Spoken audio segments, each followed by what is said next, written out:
in Indiana, but Indiana pretty good ball club. Obviously, LeBron's a great player, and people are starting to question where he ranks all time. I know you played a season with the Bulls.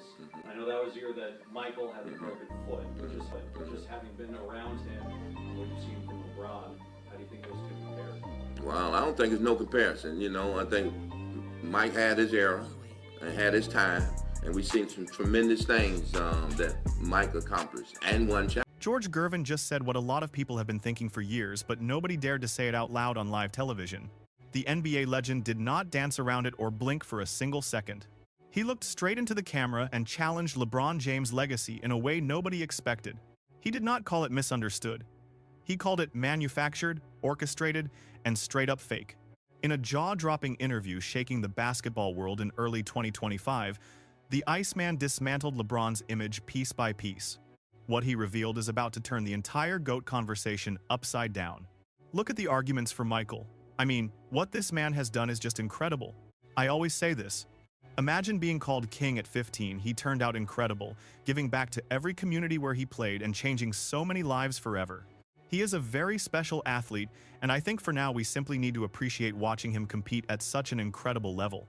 Look at the source. This was not just some random hot take meant to trend for a single day. This was a Hall of Famer stepping into dangerous territory and dismantling the biggest myth that modern basketball has sold for over a decade. Picture this. January 2025. George Gervin sits for what seems like a routine interview about the NBA. The Iceman himself, cool and collected, a four-time scoring champ who dominated the game with that unstoppable finger roll. Everything changed when the conversation turned to LeBron James and the endless GOAT debate. I do not see anybody else like me. Everyone has a style. Take Kevin Durant, he scores just like I used to. I do not think he scores exactly like me, but he scores just as often. Look at that kid from Milwaukee, Giannis. Giannis moves like I did on the court. He lacks a jumper, but he can play. Gervin's tone shifted. The room went cold, and everyone watching felt the tension. Gervin leaned in with that old-school intensity and finally said it out loud. LeBron's legacy is manufactured. He claimed his legacy was carefully constructed by the media and executives to protect a brand, adding that most people are simply too scared to speak up because of what LeBron represents. But I am not afraid, Gervin made clear. The entire studio went silent. The host tried to pivot and soften the blow, but Gervin was not finished yet, not even close. Michael had his era. We saw him do amazing things and win championships. LeBron has won too. We have never seen his size or speed before. His physical build is impressive, making it hard for me to compare him. When asked for his NBA Finals picks, no surprise, Gervin, who works in the Spurs front office, did not hesitate. This was not just a retired legend chasing attention. This was a deliberate takedown of LeBron's 20-year career. Within minutes, the clip was everywhere. Twitter exploded and Instagram went into total meltdown mode. The hashtag Gervin versus LeBron started trending worldwide, and basketball fans were split right down the middle. Some called him bitter and washed, but others praised him for finally telling the truth. Here is why his words hit so differently. George Gervin had absolutely nothing to gain here. He is a legend with a secure legacy. So, why speak up now? Why would a 72-year-old legend risk massive backlash just to challenge the biggest name in basketball?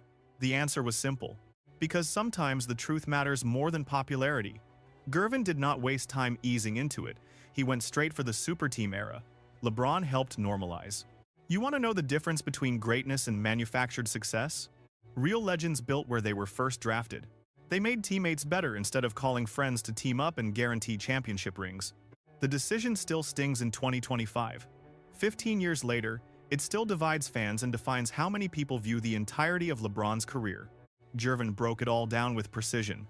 In his era, and in the time of Jordan and Magic, you stayed and you fought.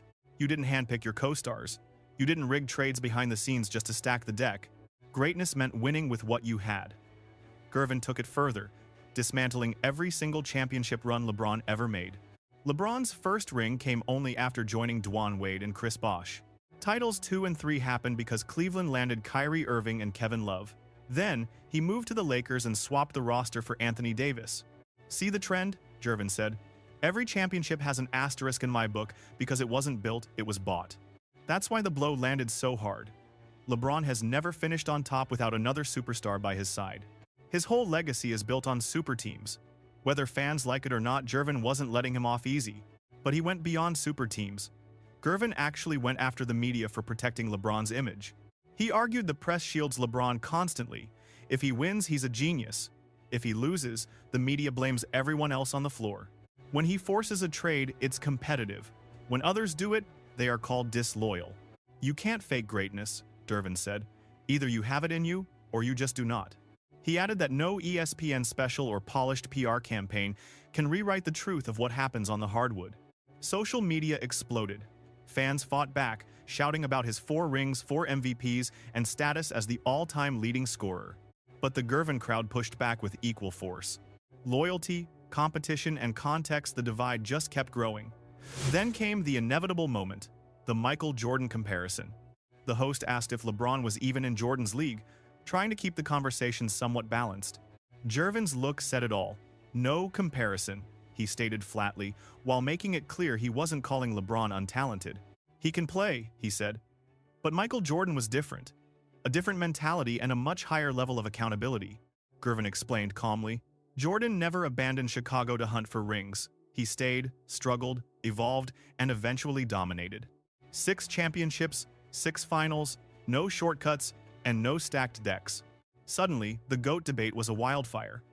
All-time greats never needed a Game 7, Gervin noted coldly. He never joined forces with rivals just to make winning easier, Gervin added, laying it all out. He explained that Jordan built a dynasty on willpower, not shortcuts. When the path got difficult, Michael didn't look for an exit strategy. He hit the gym, got even tougher, and crushed anyone who stood in his way. That's the difference between a real legacy and a manufactured one. The comparison hurt because it aligned with what critics have shouted for years. When the pressure got too heavy in Cleveland the first time, he left. When Miami got uncomfortable, he bailed. When the Lakers struggled, the entire roster was traded away for fresh talent. There is always a backup plan, a reset button when things go wrong, and Gervin was just getting started. He targeted the one specific stat that LeBron fans hate the most. A finals record of 4 wins and 6 losses. 10 appearances is impressive, but that means 6 losses on the biggest stage. Jordan went 6 for 6, perfect when it counted. The response was immediate and aggressive. Supporters flooded the internet. They argued the East was weak and LeBron faced harder teams. They claimed context was everything. Same old arguments and defenses, but Gervin stood his ground. It was a matter of perception versus reality. With Jordan, you never had to explain his greatness or defend it. With LeBron, every achievement comes with footnotes and constant debate. And perhaps that is exactly what Gervin meant when he used the word manufactured. True greatness doesn't need a public relations team to convince you it's real. You just see it. Then Gervin shifted his focus, and that's when it got awkward. He looked at the state of the modern NBA. The league is soft now, he said flatly. The rules favor the offense. You aren't allowed to hand check anymore. You can't play physical defense. Everything is a foul. And he absolutely hates the idea of load management. That old school talk drives the youth crazy. But Gervin had proof. In his day, you played through the pain. You showed up every single night. No skipping games just to stay fresh for the postseason. LeBron, in Gervin's view, thrived in an era specifically designed for a player of his caliber. Better spacing, rule changes, and less physicality created a world where skilled athletes dominate without facing the same resistance older players did. Technically, he wasn't wrong. The NBA has changed completely over 20 years. New rules opened the floor and wiped out the physical defense that defined the 80s and 90s. Debatable whether the game is easier now, but is it different? No doubt. But here is where Gervin really turned up the heat. Accountability. Where did it go? Lose a game? Blow up the roster and restart. Unhappy? Just demand a trade and leave. If the media talks, you call them haters and hide behind your brand. According to Gervin, real pressure is gone. This isn't just about LeBron. It's about an entire generation of NBA stars where player empowerment looks like total entitlement. Loyalty is gone. Everyone is just chasing championships now. Legacies are managed more than games. The backlash was instant. Young fans called Gervin out of touch. The game evolved. Players having leverage is a good thing, and maybe that's true. But his point about accountability stuck like heavy smoke. Critics called him a bitter old head. Supporters rallied. They said he was speaking facts. The generational gap in basketball has never looked so wide. Then Gervin went straight for the elephant in the room, the media. ESPN has been LeBron's PR for 20 years, Gervin said with a smirk. Every narrative is controlled, every single storyline is managed. He asked if it is a coincidence that any LeBron criticism is immediately labeled as hate. That is not organic, it is strategic. He was calling out the massive machine that shapes sports talk. Gervin didn't flinch. He explained why the media goes easy on LeBron. It wasn't just about hoops anymore. Gervin pointed right at the money. LeBron's business deals, his production company, and investments created a system where networks have a massive financial reason to keep his image perfect. When someone is that powerful and connected, the criticism gets massaged long before it hits the screen. Failures get explained away. Messes get minimized. Anything that hurts the brand just disappears from the conversation. Gervin even gave LeBron his due credit. He called LeBron a brilliant businessman and respects that. But he drew a hard line. Don't confuse business with basketball greatness. Those are two different lanes. And somewhere along the way, those lanes got totally blurred. Now fans don't even know if they're rooting for an athlete or just protecting a brand. That is why this hits so deep. LeBron isn't just a player. He is an empire, a machine. Gervin's point was simple but nasty.